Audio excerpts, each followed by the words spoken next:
अस्सलाम वालेकुम। मैं डॉक्टर आयशा अब्बास। मैं आपकी डॉक्टर भी हूँ और डायटिशियन भी। रोज़े हम पर इसी तरीके से फ़र्ज़ किए गए जैसे हमसे पिछली कौमों पर, ताकि हम रोज़े में मुत्तकी और परहेज़गार बने। इस महंगाई में हमें जिस तरीके से रोज़े का मुकाबला करना है और जिस तरीके से बजट में अपने रोज़े लेके चलने हैं, उसके बारे में हम इस मौजू पे आज डिस्कस करेंगे।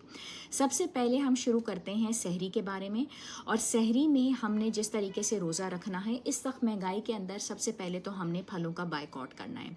इस वक्त जबकि केले 300 रुपये दर्जन मिल रहे हैं, खरबूजे 200-300 रुपये के हिसाब से, किलो के हिसाब से मिल रहे हैं, सेब भी इसी तरीके से महंगे हैं, तो बिल्कुल कोई ज़रूरत नहीं है कि हम फलों को लेके आएँ और फैमिली के ऊपर इतना बर्डन मिले। हम सहरी के अंदर जो है वो जितना हमारा हाथ का साइज़ है, जैसे कि ये मेरे हाथ का साइज़ है, तो इसी हाथ के साइज़ जितनी मुझे रोटी का इस्तेमाल करना है, और वो मैं बाजरे की रोटी और उसके अंदर जौ का आटा भी मिक्स करके रोटी बहुत आराम से बना सकती हूँ। उसके साथ मैंने दही और लस्सी दोनों में से किसी एक चीज़ का इंतखाब करना है। साथ में मैं अंडा भी लेके चल सकती हूँ, अगर मैंने ऑमलेट बनाना है तो भी ठीक है, या फिर मैं नॉन स्टिक फ्राइंग पैन पे भी बना लूँ, उबला हुआ अंडा भी मैं लेके चल सकती हूँ। दूसरी जो इम्पोर्टेंट बात है वो ये है कि अगर दलिए का इस्तेमाल किया जाता है सुबह सहरी में, तो जौ का दलिया वो भी एक बहुत बेहतरीन चीज़ है, लेकिन उसके अंदर अगर 1 से 2 खजूरों को कट करके डाला जाए और साथ में शहद को डाला जाए, तो वो आपका एक मुकम्मल मील बन जाता है।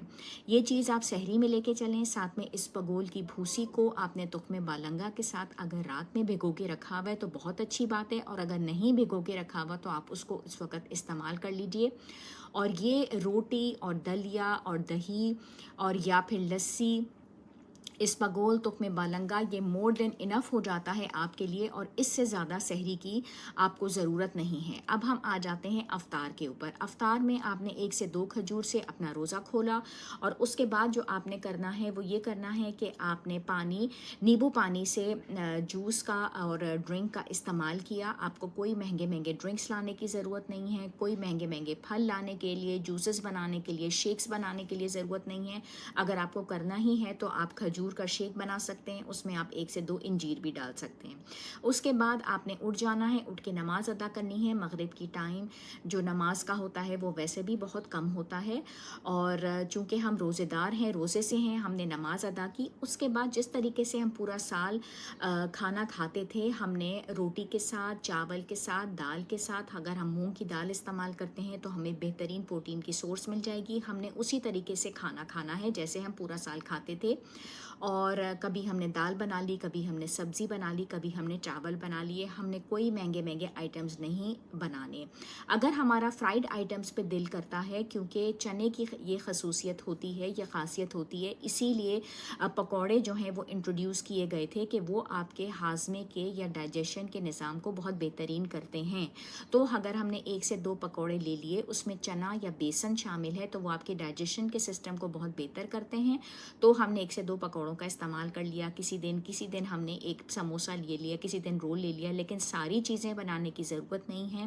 महंगे महंगे आइटम जैसे पिज़्ज़ा या बर्गर्स या आपने बंस, ये लाने की ज़रूरत नहीं है। आपको महंगे महंगे फल ख़रीदने की बिल्कुल ज़रूरत नहीं है, ताकि जो घर का सरबराह है उसके ऊपर बिल्कुल भी बोझ ना पड़े। और दूसरी इम्पॉर्टेंट बात यह है कि आपने इन चीज़ों के साथ बहुत अच्छे तरीके से रोज़ा रख सकते हैं, और नमक का इस्तेमाल सहरी में बहुत ज़्यादा नहीं कीजिएगा, ताकि आपको पूरा दिन प्यास ना लगे। दूसरी रोज़े की बात यह होती है कि पानी का इस्तेमाल अगर आप रोज़ा खोलने से पहले कर लेंगे तो उसकी वजह से आपको पूरा दिन प्यास नहीं लगेगी, और पूरा आपका पेट बहुत अच्छे तरीके से भर जाता है जब आप पानी का इस्तेमाल जो है वो कर लेते हैं खाना खाने से पहले। लेकिन पानी का इस्तेमाल खाने के दौरान और खाने के बाद नहीं करना चाहिए। उसकी वजह से आपका जो पानी होता है या खाना होता है वो भी जहर बन जाता है। सुन्नत रसूल भी है कि आपको जो थोड़ा पेट है उसमें जगह रख के उठ जाना चाहिए। तो आपने इस तमाम तर सिस्टम को 3 पोर्शंस में डिवाइड करना होता है, पानी को, खाने को और गैस को, ठीक है। तो आपने पानी पहले ले लिया, थोड़ा खाना, और उसके बाद थोड़ी आप जगह जो है पेट में खाने की रख के उठ गए। ये भी आपका सुन्नत रसूल के पॉइंट ऑफ व्यू से एक बेहतरीन अमल है। हमारी तमाम तर चीज़ें हमारे मज़हब ने हमें इतने बेहतरीन तरीक़े से बताई नहीं हैं, लेकिन हम उसके ऊपर अमल करना शायद भूल चुके हैं। उसके बाद तरावी और फ़िज़िकल एक्टिविटी के के बाद रात को अगर आपको भूख लगे तो आप सैलेड ले सकते हैं, चिकन का टिक्का ले सकते हैं, चिकन की बोटी ले सकते हैं, सूप ले सकते हैं, दूध का ग्लास भी इस्तेमाल किया जा सकता है। रोज़ा खोलने के बाद आपने हर 1 घंटे के बाद 2 ग्लास पानी पीना है और ये सिस्टम आपको बहुत हाइड्रेट रखेगा। महंगी चीज़ें बिल्कुल घर में नहीं लेके आनी, और इसी तरीके से महंगे महंगे आइटम्स, जो चटनियाँ, जो भी चीज़ें आपको बनानी हो उनको घर में बनाइए। सॉसेस हैं, केचप्स हैं, मायोनीज़ हैं और प्रोसेस फूड्स हैं, बहुत ज़्यादा महंगी जो भी चीज़ें हैं उनको लाने की ज़रूरत नहीं है। हरा धनिया पुदीने की चटनी का आप इस्तेमाल कीजिए, टोमेटो केचप को टोमेटोज़ के साथ टोमेटो की चटनी का इस्तेमाल कीजिए, ताकि आप इस महंगाई में डट के इसका मुकाबला भी कर सकें और say no to all the expensive items, ताकि आप बहुत साफ़ सुथरी ज़िंदगी गुजारें और अपने बजट के अंदर रहते हुए अपनी फैमिली को लेके चल सकें।